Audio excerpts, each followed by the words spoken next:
우리 사무엘상서 1장 10절에서 11절 말씀을 보겠습니다. 사무엘상서 1장 10절에서 11절.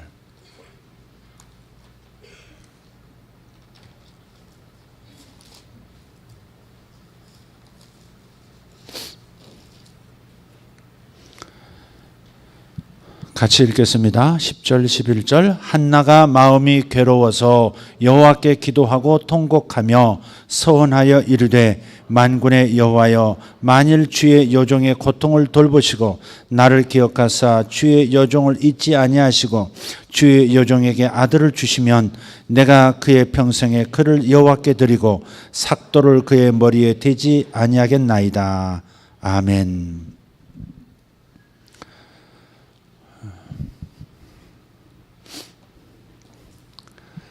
저희 가정에 있는 작은 얘기 하나를 좀 하겠습니다. 지난 목요일이 되나요? 제가 집회를 수요일까지 마치고 목요일 군대에서 이제 말출, 그러니까 이제 마지막 휴가를 나온 큰아들하고 또 미국에서 이제 방학에서 돌아온 둘째 아들하고 이제 치아를 좀 관리를, 외국에 있다 보니까 관리를 잘 못하는 겁니다. 교정도 하다가 빼고 가고 엉망이에요. 그래서 아이들도 있었고 또 저와 제 아내도 가까이 이제 치과 의사 선생님 계셔서 이제 저희들이 치아를 맡겼었는데 그분들이 멀리 가셔서, 그래서 거의 1년 넘게 스케일링도 못한 거예요. 뭐 아무데나 가면 되겠죠. 되지만은 또 안 가지더라고요. 1년 넘게 한 2년 가까이 됐을 거예요. 스케일링 그렇게 길게 안 했어요. 그래서 이제 스케일링만이 아니라 이제 조금 약간 뭐 점검도 해야 될 부분이 있겠다 이렇게 생각하고 어디로 어떻게 가지 하는 생각을 하고 있었습니다. 근데 어느 날 TV를 이렇게 보니까 TV에서 낯익은 의사 선생님 한 분이 이렇게 나타나서 구강 관리에 대해서, 온몸의 균형에 대해서 이렇게 얘기해 주시는 거예요.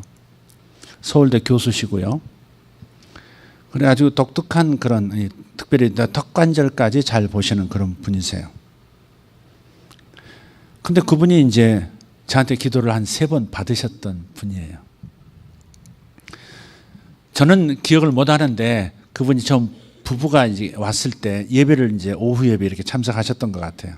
두 분이 이렇게 앉아 있는데 제가 예배를 이렇게 인도를 하다가 갑자기 그 부부에게 저기 있는 저 이렇게 생기신 분 이렇게 잠깐 두 분 일어나시라고 일어났대요. 근데 이제 제가 그런 이제 정보가 없는데 이제 뭔가 그때 주셨던 모양이죠. 뭔가 지금 사인하는 모습을 보여주시는데 하나님께서 지금 그 사인하시면 안 됩니다. 하나님은 다른 걸 주려고 하십니다. 하나님은 당신의 이미 있는 어떤 기반 위에 직접 지은 건물을 주시기를 원하십니다. 다른 건물과의 사인 멈추십시오. 이분들이 이제 저에게 이제 치과 의사시니까 그 근처에 큰 어떤 쇼핑 센터가 서는데 거기에 이제 많은 넓은 자리를 하나 치과 자리로 이렇게 계약을 하려고 그러셨던 모양이에요. 접근성도 좋고 뭐 주차도 좋고. 근데 그것에 대해서 그래도 하나님께 좀 여쭤봐야지, 많은 분들이 소개하고 하니까 이제 한번 오신 거예요. 초기 자금 들어간다는 게 참 중요한 문제잖아요. 언제 회수할 수 있느냐부터 시작해서. 근데 이제 느닷없이 예배 중에 그렇게 선포를 하니까 더 물어볼 것도 없었던 거죠. 돌아가서 내일이면 사인하려고 했던 건데, 마지막 계약하려고 했던 건데 그냥 없던 걸로 돌리고, 자기 땅이 불광동에 이렇게 있으셨는데 거기에다가 한 4층으로 이렇게 올리셨어요. 나중에 알게 된 사실이에요. 그래서 내가 기도 중에 만난 분들에게 내 개인의 필요를 따라서 이렇게 연결하는 것을 굉장히 쑥스러워하는 사람입니다. 속으로는 원해도 말로는 못하는 거 있잖아요. 왜 원함이 없겠어요? 근데 그게 좀 싫은 거예요. 남에게 내가 주는 것은 편한데 남으로부터 이렇게 또 이렇게 뭘 받는 것은 좀 조금은 이제 좀 다 그렇지만 기도를 해줘서 하나님의 종의 입장에서 이렇게 했는데 그에 대해서 뭔가 꼭 되돌려 받는 것 같아가지고 좀 찜찜한 거예요. 근데 이번에는 그게 아닌 것 같아서 그냥 전화를 했어요. 목사님, 어서 오십시오. 무엇으로 보답할까? 늘 생각하고 있었는데 연락 주셔서 감사합니다. 책임지겠습니다. 그래서 갔어요. 자, 제 치아도 맡겼고 아내 치아도 맡겼고 그 다음에 애들이 와서 지난 목요일에 함께 또 갔어요. 데리고 오라고 그러셔서. 근데 얘들은 교정을 해야 되는 거예요. 교정비가 비싸잖아요. 그죠? 그 다음에 턱관절도 봐야 되고 그래서 또 거기 또 기구도 있고. 근데 두 아이를 그냥 다 하고 마지막에 얘들은 받으셔야 합니다. 이렇게 아내가 그렇게 얘기하는데 그 원장님이 그러시는 거예요. 목사님, 이걸 다 해드려도 목사님께 받은 은혜에 비하면 아무것도 아닙니다. 그냥 제 마음을 받아주십시오. 그래야 제가 편합니다. 아니면 목사님 못대합니다. 그러더라고요. 그렇게 얘기해 주니까 얼마나 또 고마워요. 버팅길 수가 없겠더라고요. 그걸 보고 우리 둘째가 대박 하는 표정을 가지고 그 서울대 교수에다가 그 언론 TV에도 나와서 이렇게 알려진 그런 의사 선생님이 다 해주면서도 은혜를 다 갚지 못합니다. 이렇게 겸손하게 말씀해 주시는 그분의 그 모습을 보면서 우리 아빠 짱이야 그러는 것 같은 느낌. 이해하지 무슨 말인지 아시죠? 우리 아빠가 진짜 와 이런 분이 이렇게 하고서도 꼭 제발 받아주세요 이러는 모습을 그 자체 그러니까 한편에는 아빠가 굉장히 유명하구나. 미국에서도 최근에 이제 미가엘 이런 얘기 해도 되지? 미국에서 담당 전도사님이신데 내 아빠가 어디서 목회 하시냐 분당에서 예수설교회 이광선 목사님 이렇게 했는데 그분이 처음에 이제 모르다가 검색을 한 모양이에요. 검색하고 아버님이 또 이렇게 정확하게 전달한지 모르겠다 미가엘. 그 전도사님 아버님이 요 지구촌 교회에서 또 부목사님으로 계셨던. 그래서 이제 쭉 수배를 해보니까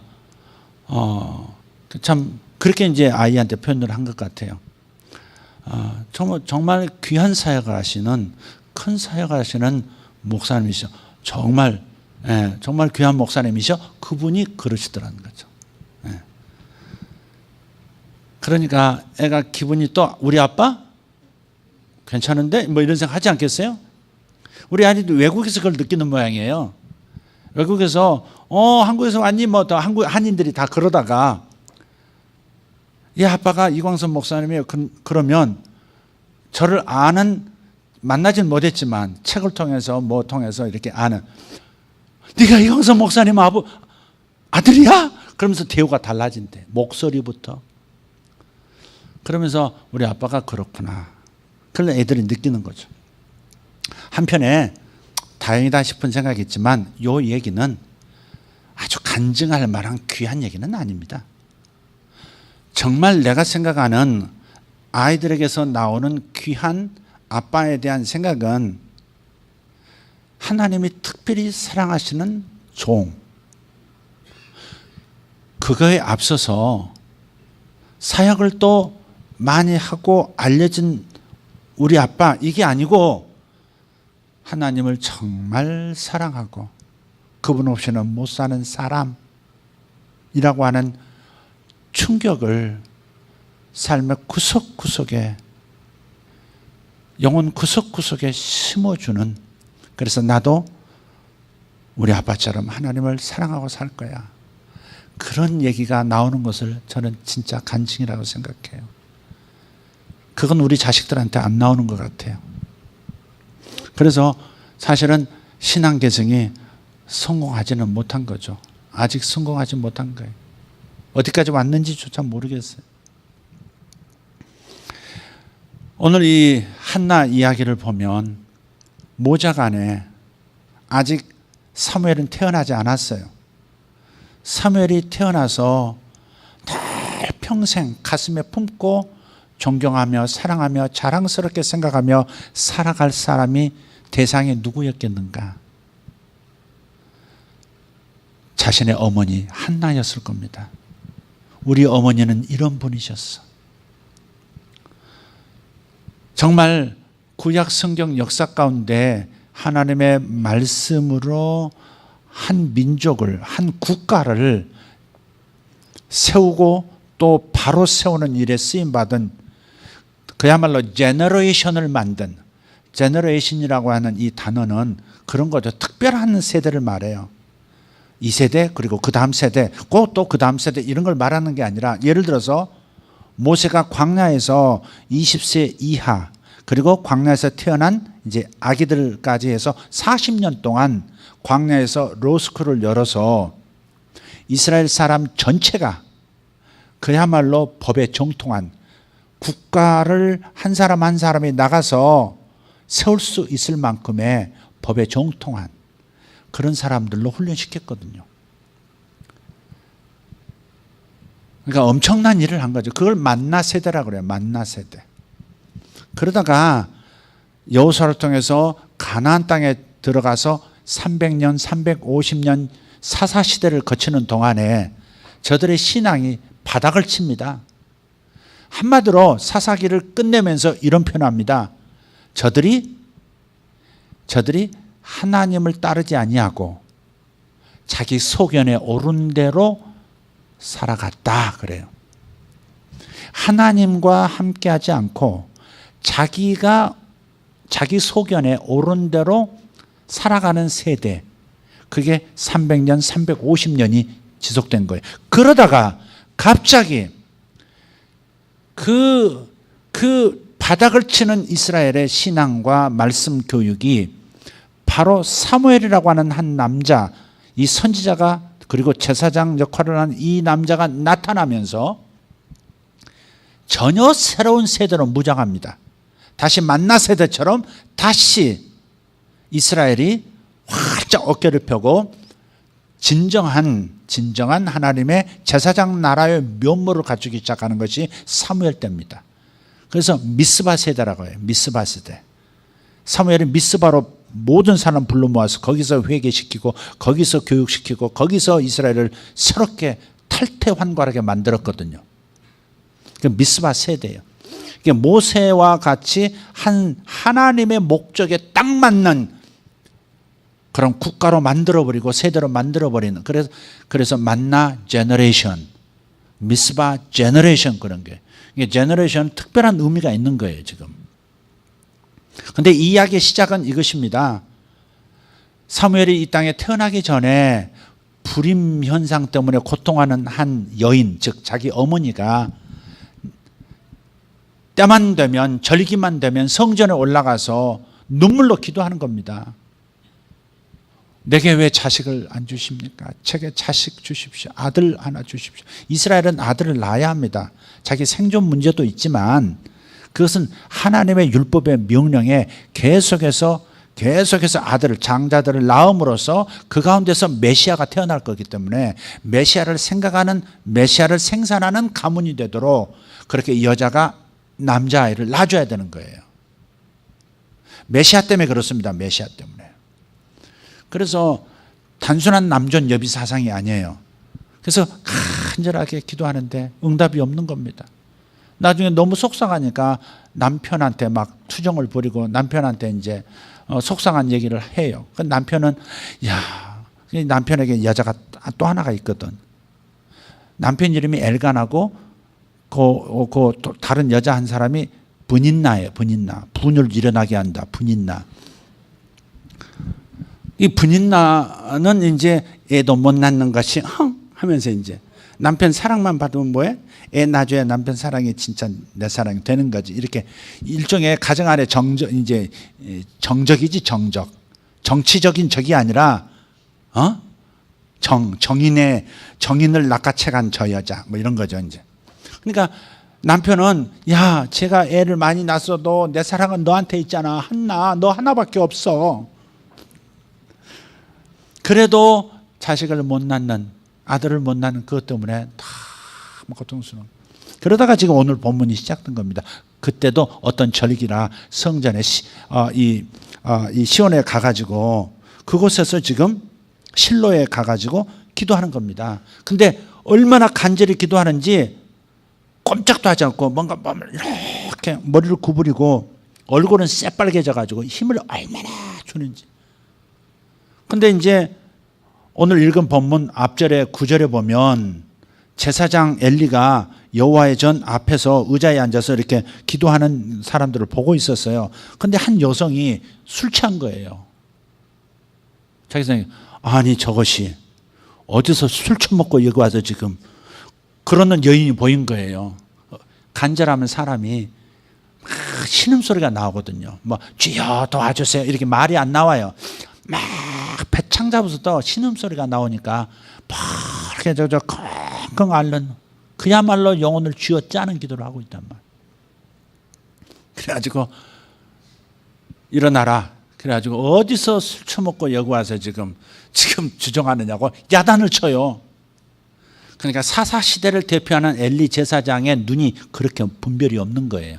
그러니까 그 시대 전체가 눈이 닫힌 거고 귀가 막힌 세대, 분별 없는 세대, 자기 소견대로 사는 세대, 하나님의 뜻이 뭔지 하나님의 마음이 뭔지를 모르는 세대.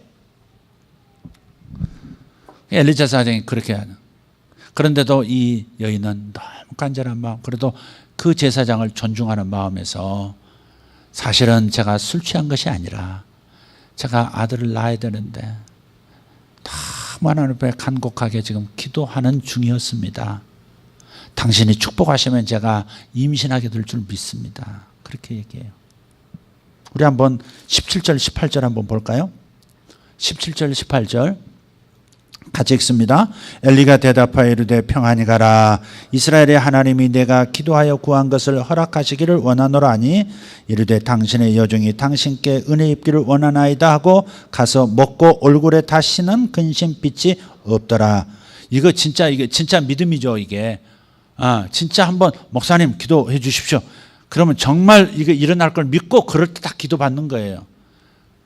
속에서 의심 반, 불신 반 그런 걸 왔다 갔다 하는 상태에서 헷갈리니까 목사님 기도라도 한번 해주시지.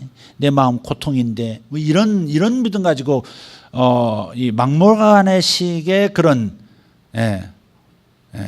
만약 된다면 하는 식의 그런 기도는 좋지 않아요.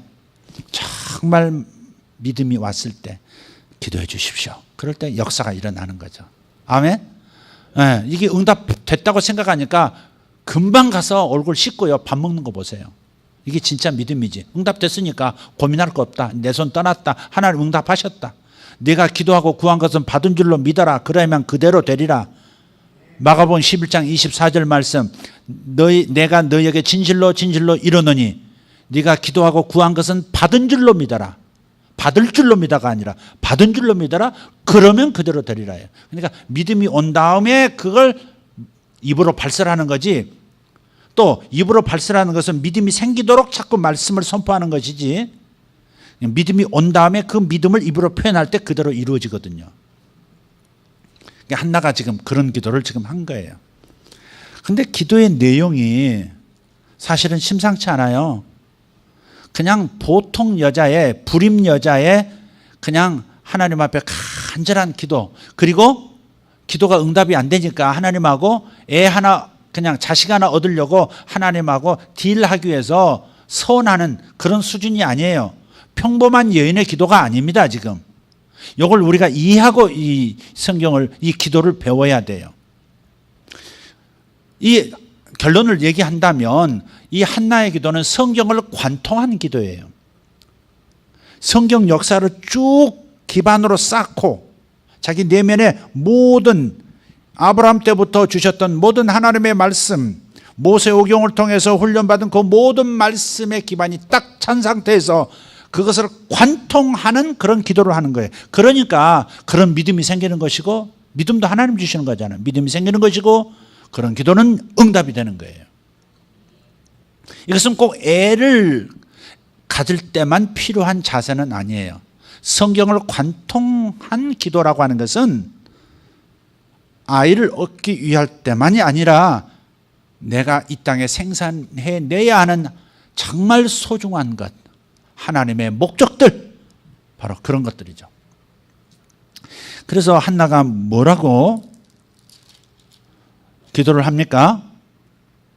자, 11절 다시 한번 보시면 같이 읽어요. 서원하여 이르되 만군의 여호와여, 만일 주의 여종의 고통을 돌보시고 나를 기억하사 주의 여종을 잊지 아니하시고 주의 여종에게 아들을 주시면 내가 그의 평생에 그를 여호와께 드리고 삭도를 그의 머리에 대지 아니하겠나이다.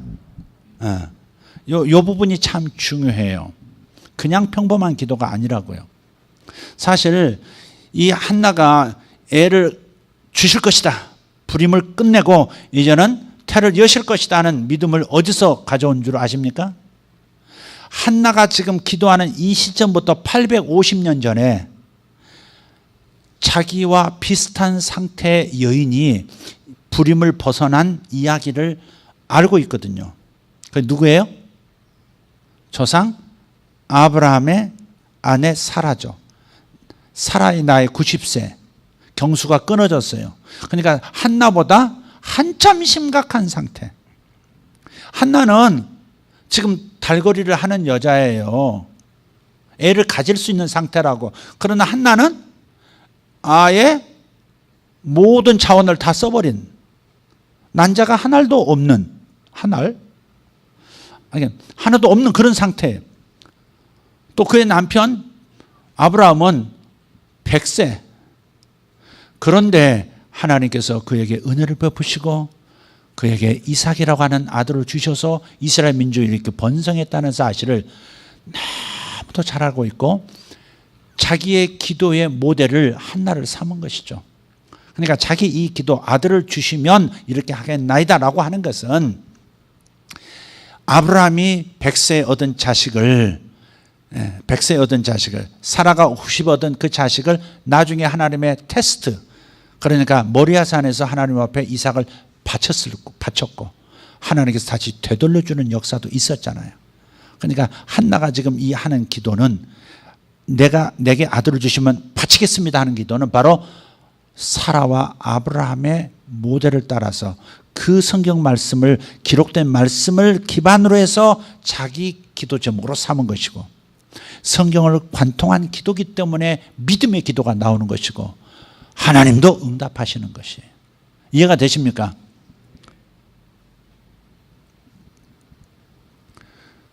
그러면서 지금 내용, 이 11절을 보면 아들을 주시면 어떻게 하겠다고요? 아들을 주시면 어떻게 하겠다고요? 그의 평생에 그를 여호와께 드리고 삭도를 그의 머리에 대지 아니하겠나이다. 이게 어디서 나온 이야기입니까? 지금 한나가 기도하는 이때로부터 약 400년 전에 시나이 산에서 모세가 율법의 말씀을 받죠. 모세 오경을 받지 않습니까? 거기서 모세 오경에 나타나는 하나님의 법의 말씀은 긍정형 248가지, 그러니까 하라라고 하는 계명 248가지, 그 다음에 하지 마라 부정형 계명 365가지, 그래서 합해서 613 계명, 그러니까 613 미츠볼트라 그래요. 이스라엘 사람은 613개의 미츠볼트 계명이라고 그래요. 요거를 모세가 받았단 말이에요. 그리고 이스라엘 백성에게 다 나눠고 공부했단 말이에요. 광야 40년 만나세에다가 로스쿨을 열어서 거기서 계속해서 국가를 세우는 법을 모든 사람이 똑같이 공부했다고요. 그리고 완전 뼛속 깊숙이 세포 하나하나까지 새겼다고요. 근데 그 중에 한 법이 나시린법이라는 게 있어요. 나시린은 뭐냐면 하나님께서 레위인들을 제사장으로 삼았잖아요. 레위 족속을 제사장 가문으로 따로 뽑았잖아요. 그죠? 이스라엘의 장자의 머릿수와 레위인이 거의 똑같아요. 약 312만 몇 명이니까 300 몇 명이 틀려요.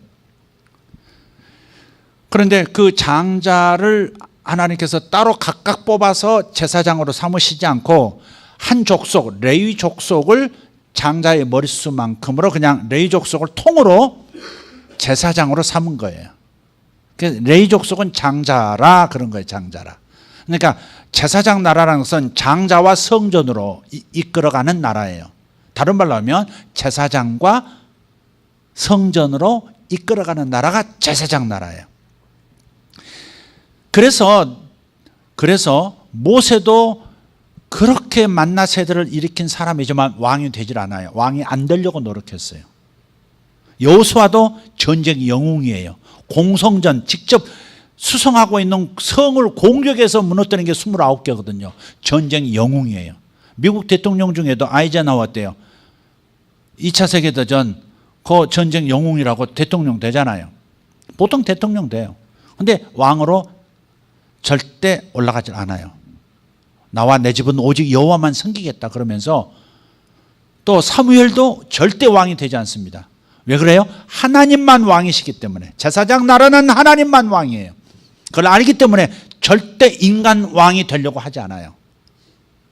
이게 얼마나 깨끗한 공적인 권력을 하나님께만 돌려드리고 자기가 취할 수 있는 그 권력을 사유하지 않고 공공의 자산으로 이렇게 이게 제사장 나라 정신이거든요.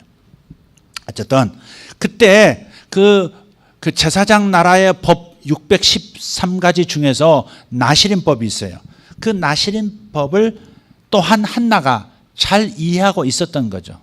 그냥 저 분인나 어떨 때 너무 속상하면 저 분인나 왜 처녀는 저렇게 나를 분인하게 만들고 어떨 때는 칼을 휘두르고도 싶고 요즘 왜 그런 일이 그렇게 많아지는 거예요? 왜 느닷없이 사람을 치고 죽이고 왜 그래요? 이제 정말 기도 좀 해야 되나 그러나 감동이 크게 오지 않아서 지금 제가 시작 안 하고 있는데요. 우리가 이런 억울한 피가 흘려지는 것을 중지시키는 기도 들어가면 멈출 겁니다. 근데 이상하게 지금 그걸 놔도 지금 뛰어들어라 그 기도를 성도들과 함께 시작해라 그런 감동이 없어서 지금 이러고 있습니다. 우리는 여러분 떠오르게 하시면 기도는 하십시오. 근데 그렇게 분이 났을 때 그래서 분이 나서 삭도를 대지 않겠다 그랬을까? 제가 절대 아무리 분이 나도 이 식칼을 휘두르지 않겠나이다. 뭐 그런 건 아니겠지.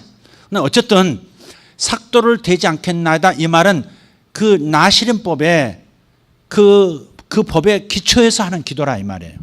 그러니까 여자지만 그 어두운 300년 350년의 사사시대를 통과하면서 하나님 말씀도 없고 하나님 뜻도 모르고 하나님의 마음도 모른 채 그냥 자기 소견대로 각자 도생하고 있는 그 상황 속에서 이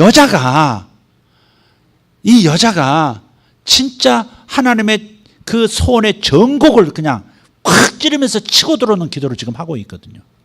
하나님께서 마치 칼날이 저 이스라엘 땅 한 실로라는 시골 도시에서 갑자기 칼날빛이 그냥 하늘을 향해서 확 쏟아져 들어오는 것처럼 깜짝 놀라셨을지도 몰라요. 어떻게 내가 지금 꼭 필요한 기도를 하고 있지?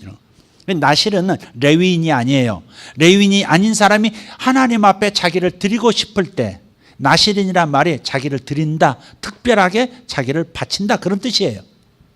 그런데 자기를 레위인만 하나님의 일을 하게 돼 있는데 레위인만 제사장 일을 하게 됐는데 다른 지파 사람 중에서도 너무 부러워 나도 저렇게 하나님을 직접 섬기고 싶어 이런 사람들이 자격은 없지만 특별 서원으로서 나를 바치옵나니 나를 제발 써주시옵소서 할 때 나실인 법이 그래서 생긴 거예요.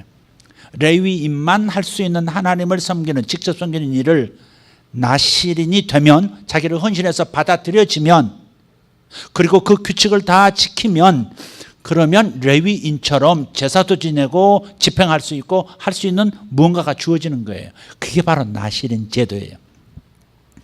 여러분 중에서 가끔 그럴 때가 있잖아요. 지금 잘 나가고 있어요. 회사에서 돈도 많이 벌고 연봉도 다음 내년에도 팍 한 20% 오를 것 같고 막 잘 나가고 있는데 그냥 갑자기 탁 은혜 받고 하나님께서 너 나와 딱 그러면 그냥 주여 저를 받아주시옵소서. 갑자기 머리 깎고 신학교 가고 막 그러잖아요. 머리 깎는 건 제가 아닙니다. 머리 깎는 거 아니고 신학교로 가겠다고 주의 종 되겠다고 선교사로 가겠다고 막 그러잖아요. 예. 가끔 우리 아들에게 팍팍 뭐가 한번 꽂혔으면 좋겠다 싶은 때가 있긴 있는데 주여 너무 세게 한번 찔러 주시옵소서. 그러고 싶을 때가 있어요, 사실은. 근데 이제 이 사무엘이 이 한나가 나실인 제도를 생각해내고 나실의 법을 가지고 지금 이 기도를 하는 거예요. 절대 애한테 삭도되지 않겠습니다. 조건이 민수기 한번 찾아보실래요? 민수기 6장 1절에서 6절입니다. 앞으로 가셔서 신명기 앞에 민수기 6장 1절부터 7절까지 한번 읽어보도록 하겠습니다. 이 한나가 지금 이 나실인법에 정통한 상태에서 지금 기도하고 있는 거예요. 그러니까 보통 여자가 아닌 거예요. 말씀을 기반으로 하는 기도다 이 말이에요. 시작. 여호와께서 모세에게 말씀하여 이르시되 이스라엘 자손에게 전하여 그들에게 이르라. 남자나 여자가 특별한 서원 곧 나실인의 서원을 하고 자기 몸을 구별하여 여호와께 드리려고 하면, 자 조건이 그 다음 나와요. 이런 자격이, 이런 법을 지켜야 돼요. 3절입니다. 시작. 포도주와 독주를 멀리하며 포도주로 된 초나 독주로 된 초를 마시지 말며 포도즙도 마시지 말며 생포도나 건포도도 먹지 말지니. 제대로죠. 자 4절. 자기 몸을 구별하는 모든 날 동안에는 포도나무 솟아는 씨나 껍질이라도 먹지 말 것이며. 아니 이제 건포도도 먹지 말라 그러네. 씨도 말려서 먹지 말래. 포도씨 먹는 사람 있나요? 자 5절. 그 소원을 하고 구별하는 모든 날 동안은 삭도를 절대로 그의 머리에 대지 말 것이라. 어디서 봤던 구절이죠? 사무엘상 1장 11절에서 본 말씀이죠. 자기 몸을 구별하여 여호와께 드리는 날이 차기까지 그는 거룩한 즉 그의 머리털을 길게 자라게 할 것이며 자기의 몸을 구별하여 여호와께 드리는 모든 날 동안은 시체를 가까이 하지 말 것이요. 7절은 크게 읽어요. 그의 부모 형제 자매가 죽은 때라도 그로 말미암아 몸을 더럽히지 말 것이니 이는 자기의 몸을 구별하여 하나님께 드리는 표가 그의 머리에 있음이라. 삼손도 나실인처럼 드렸잖아요. 그래서 머리를 긴 거예요. 건드리면 안 되는 거였죠. 하나님의 언약, 능력을 부어주시고 너를 보장해 주겠다, 지켜주겠다, 승리자로 만들어 주겠다는 약속이 어디에 있었어요? 머리에 있었던 거죠. 근데 그 머리에 손댄 거야. 삭도를 대서 잘랐잖아. 7가닥을. 단지 7바닥인데 그것 때문에 언약을 깬 거죠. 하나님 능력이 사라지고 보장성이 사라져버린 거죠. 그게 나실인이에요. 근데 사무엘은 삼손과 달리 처음부터 끝까지 다 지켰던 것이죠. 그래서 레위인처럼 자신이 드려져서 제사도 드리고 다 그리고 선지자가 됐던 거죠. 사무엘을 가리켜서 이렇게 얘기합니다. 그의 입에서 예언이 말씀이 나왔는데 하나도 땅에 떨어지지 않은 사람은 사무엘밖에 없다고. 사무엘 이전에도 이런 선지자가 없고 사무엘 이후에도 이런 선지자가 없다.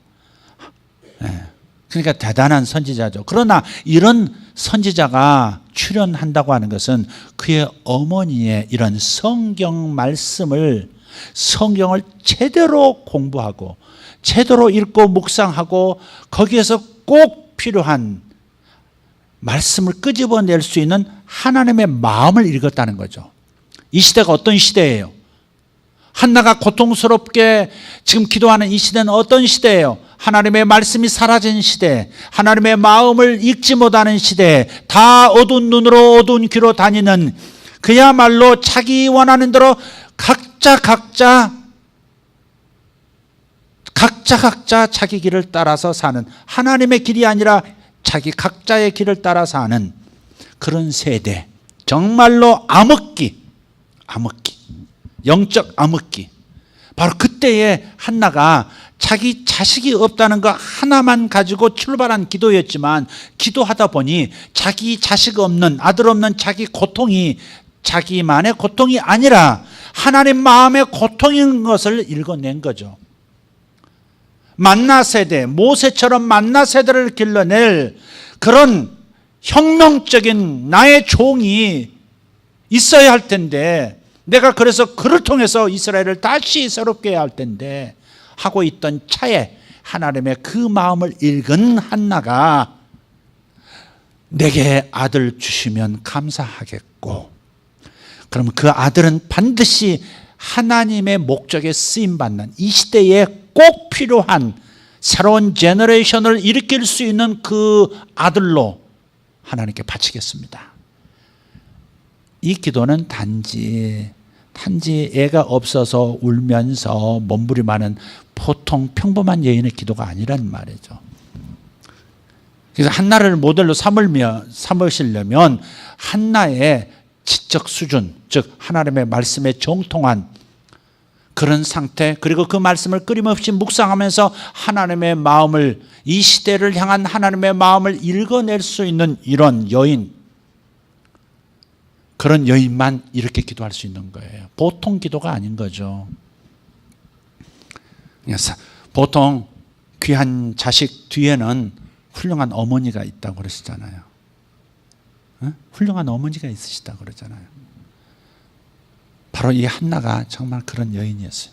그래서 여러분, 우리가 한나의 기도를 통해서 응답받았다. 사무엘이라고 하는 이름 뜻이 그가 들으셨다 그런다. 내 기도를 그가 들어주셨다. 샤무엘 그러네. 샤무엘. 엘은 하나님이죠. 하나님께서 들어주셨다. 응답됐다 그 말이죠. 그러나 왜 응답됐느냐 이 말이죠. 무슨 기도길래 불임 상태의 여인에게 아들을 주셨냐 이 말이죠. 그것은 마음과 마음이 통한 거예요. 하나님이 이 시대에 요구하는, 지금 이 상황에서 정말 기대하시는 그 마음을 읽어낸 한 여인이 바로 그 기도를, 하나님 원하시는 기도를 하나님 앞에 올렸고, 그게 탁 정확하게 맞아떨어지면서 정말 귀하고 귀한 아들이 태어난 거죠. 사무엘 이전에 이런 선지자가 없었고 사무엘 이후에 이런 선지자가 없었대요. 사무엘 선지자는 두 왕을 세웠잖아요. 두 왕을 세웠어요. 절대 하나님은 왕을 세우기를 원치 않은 걸 알았어요. 왕을 안 세우려고, 자기도 왕이 안 되려고 했었고 왕을 안 세우려고 했었지만 하나님만 왕이셔야 되니까.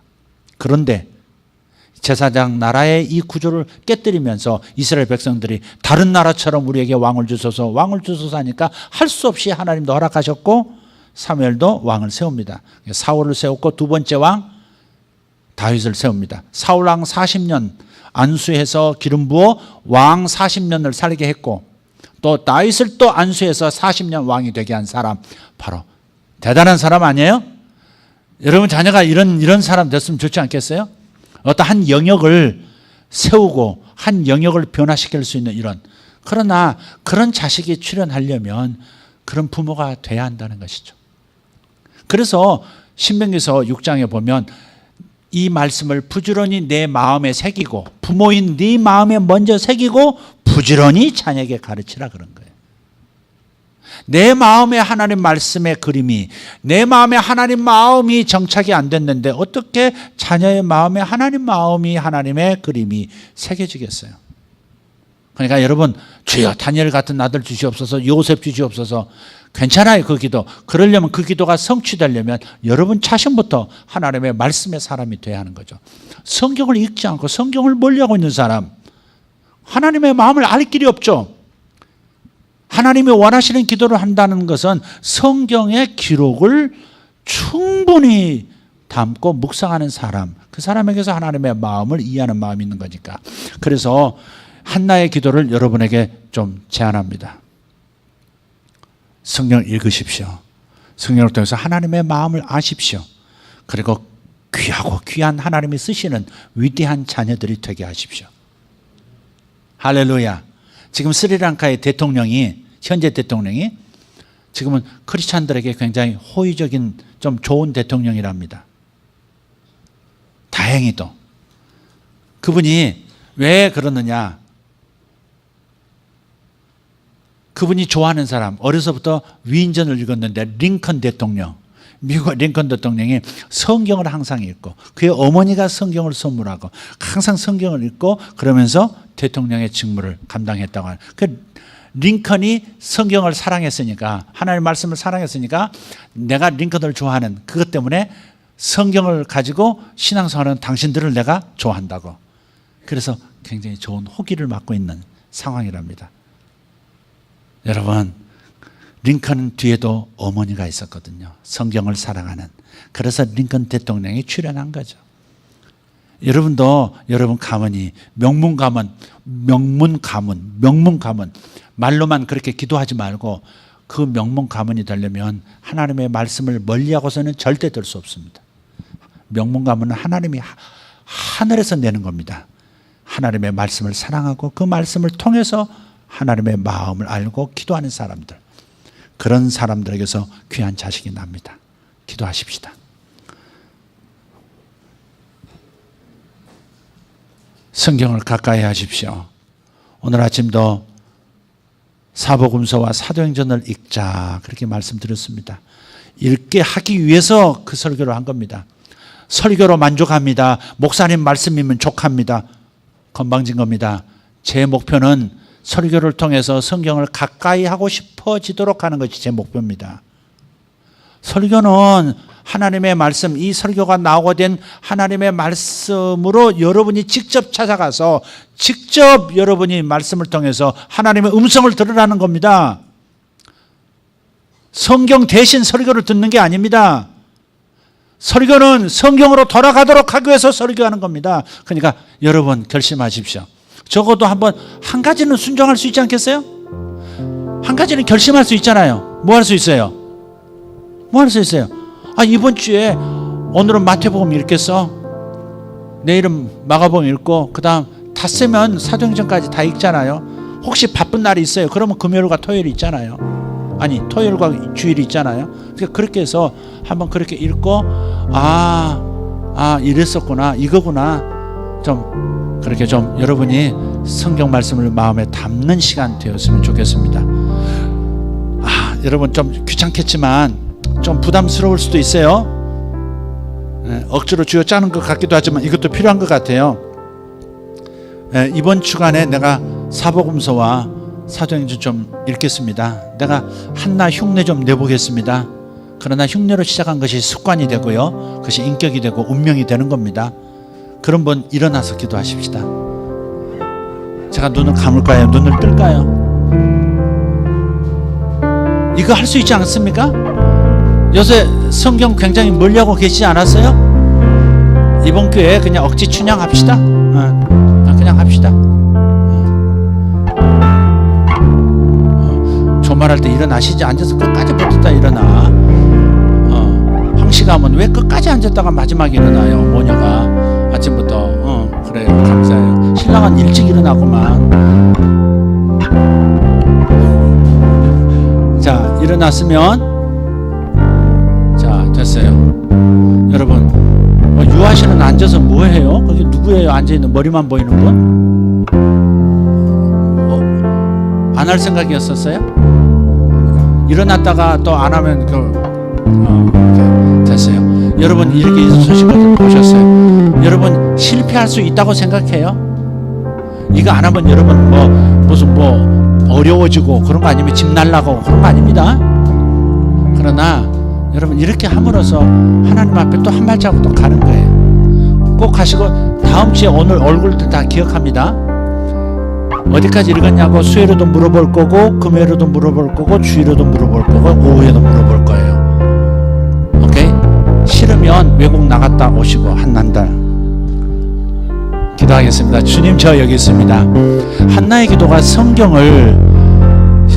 전체를 통으로 방석처럼 깔고 앉아 거기서 솟아나오는 성경을 관통한 하나님의 마음을 붙잡고 기도하는 것을 내가 알았습니다. 내가 자녀를 위해서 기도하거나 내 사업을 위해서 기도하거나 자식같이 사랑하는 어떤 것을 위해서 기도할 때 제가 성경을 바탕으로 하지 않으면 하나님의 이 강력한 응답, 최고의 응답은 기대할 수 없다는 것을 오늘 알았습니다. 저는 성경 읽겠습니다. 적어도 5권은 이번 주간에 읽겠습니다. 제가 읽겠습니다. 손을 주님 앞에 드시고 한 손에 성경 드시고, 성경 드셨죠? 마태복음을 펴세요. 마태복음 거기다 갈피를 하십시오. 마태복음 1장 아브라함과 다윗의 자손 예수 그리스도의 계보라. 여기다 갈피하시고, 이번 한 주간 동안에 신약성경 가장 중요한 핵심 이 부분을 읽도록 합시다. 그리고 하나님의 계시를 받도록, 하나님의 마음을 읽도록 하십시다. 이 시간 주여 한번 하고, 이 성경을 한 손에 들고 한 손은 주님께 들면서 주여 하고 통성으로 기도합니다. 주여 삼창하고 기도합니다. 주여 주여 주여. 주님 감사합니다. 이 말씀을 사랑하게